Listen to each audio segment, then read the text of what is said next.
February ಮತ್ತು March 10ರ ತನಕ ದಾಸವಾಳ ಗಿಡಗಳ ಆರೈಕೆ ಯಾವ ರೀತಿ ಇರಬೇಕು, ಹಾಗೆಯೇ ಪ್ರೂನಿಂಗ್ ಯಾವ ರೀತಿ ಮಾಡ್ಕೊಳ್ಳೋದು, ಫರ್ಟಿಲೈಸರ್ಗಳನ್ನು ಯಾವ ರೀತಿ ಕೊಡೋದು ಅನ್ನೋದನ್ನು ಆಲ್ರೆಡಿ ನಾನು ಶೇರ್ ಮಾಡಿದ್ದೀನಿ ನನ್ನ ವೀಡಿಯೋಸ್ಗಳಲ್ಲಿ.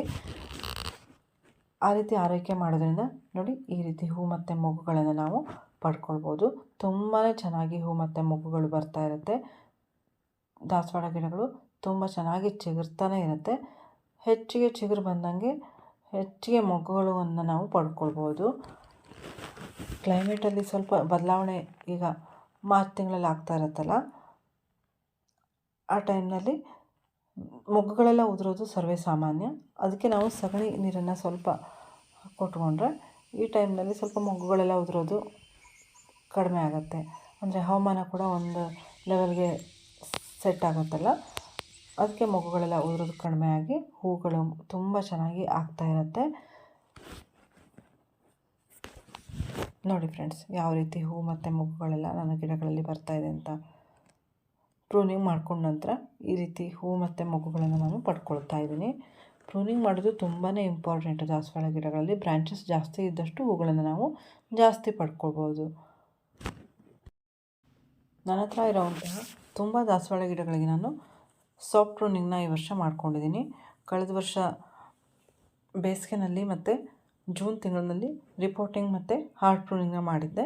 ಅದಕ್ಕೆ ಈ ವರ್ಷ ಸಾಫ್ಟ್ ಪ್ರೂನಿಂಗ್ನ ಮಾಡ್ಕೊಂಡಿದ್ದೀನಿ. ನೋಡಿ, ಪ್ರೂನಿಂಗ್ ಮಾಡಿದ ನಂತರ ಗಿಡಗಳಲ್ಲಿ ತುಂಬ ಚಿಕ್ಕ ಸೈಜ್ ಹೂವೆಲ್ಲ ಬರ್ತಾ ಇರುತ್ತಲ್ಲ ಚಳಿಗಾಲದ ನಂತರ, ಆ ರೀತಿಯೆಲ್ಲ ಬರಲ್ಲ. ತುಂಬ ಚೆನ್ನಾಗಿ ದೊಡ್ಡ ಸೈಜಲ್ಲಿ ಹೂವೆಲ್ಲ ಬರ್ತಾ ಇರುತ್ತೆ. ನಮ್ಮ ಅಂಗೈಯಕ್ಕಿಂತಲೂ ಜಾಸ್ತಿ ಅಗಲದಲ್ಲಿ ಹೂಗಳನ್ನು ನಾವು ಪಡ್ಕೊಳ್ಬೋದು. ಅಷ್ಟು ಚೆನ್ನಾಗಿ ಹೂ ಬರುತ್ತೆ.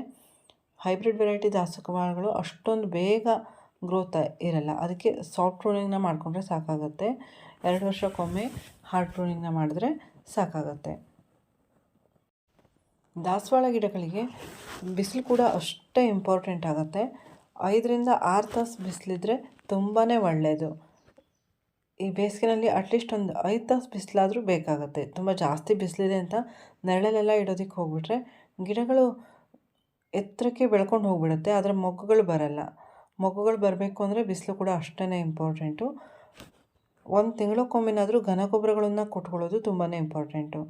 ಹಾಗೆ 10ರಿಂದ 15 ದಿವಸಕ್ಕೊಮ್ಮೆ ಬೇರೆ ಬೇರೆ ಆದಂತಹ ಲಿಕ್ವಿಡ್ ಫರ್ಟಿಲೈಸರ್ಗಳನ್ನು ನಾವು ಆಗಾಗ ಕೊಡ್ತಾನೆ ಇರಬೇಕಾಗತ್ತೆ.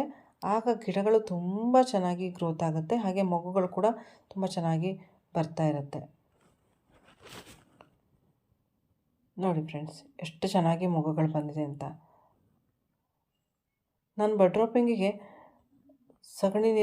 ಸಗಣಿಯನ್ನು ನೀರಲ್ಲಿ ಡೈಲ್ಯೂಟ್ ಮಾಡಿಬಿಟ್ಟು ಹಾಕ್ಕೊಂಡಿದ್ದೀನಿ. ಇದರಿಂದಾಗಿ ಬಡ್ ಡ್ರಾಪ್ ಆಗೋದು ನಿಂತಿದೆ. ಆಗಾಗ ಲಿಕ್ವಿಡ್ ಫರ್ಟಿಲೈಸರ್ಗಳನ್ನು ಕೂಡ ಕೊಡ್ತಾನೆ ಇರ್ತೀನಿ.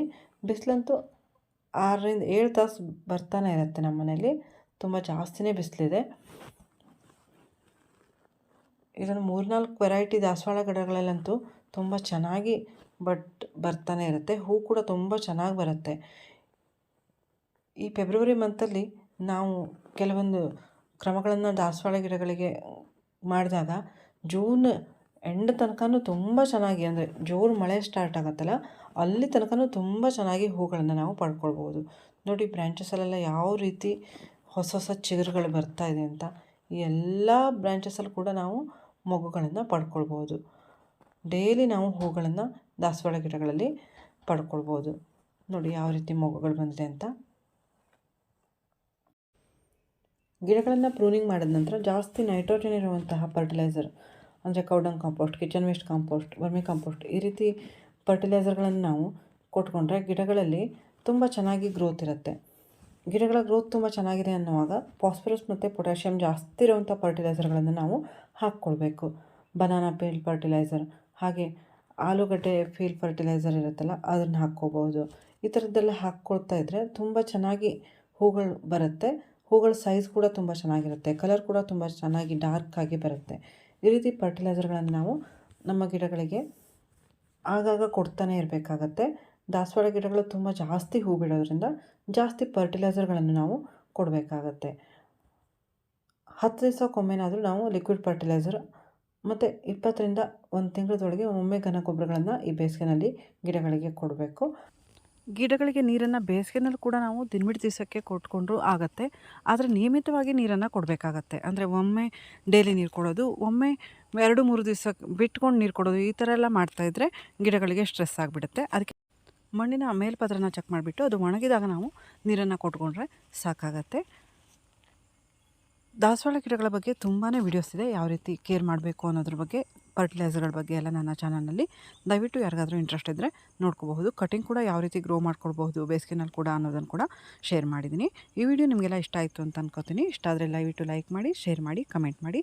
Thank you for watching.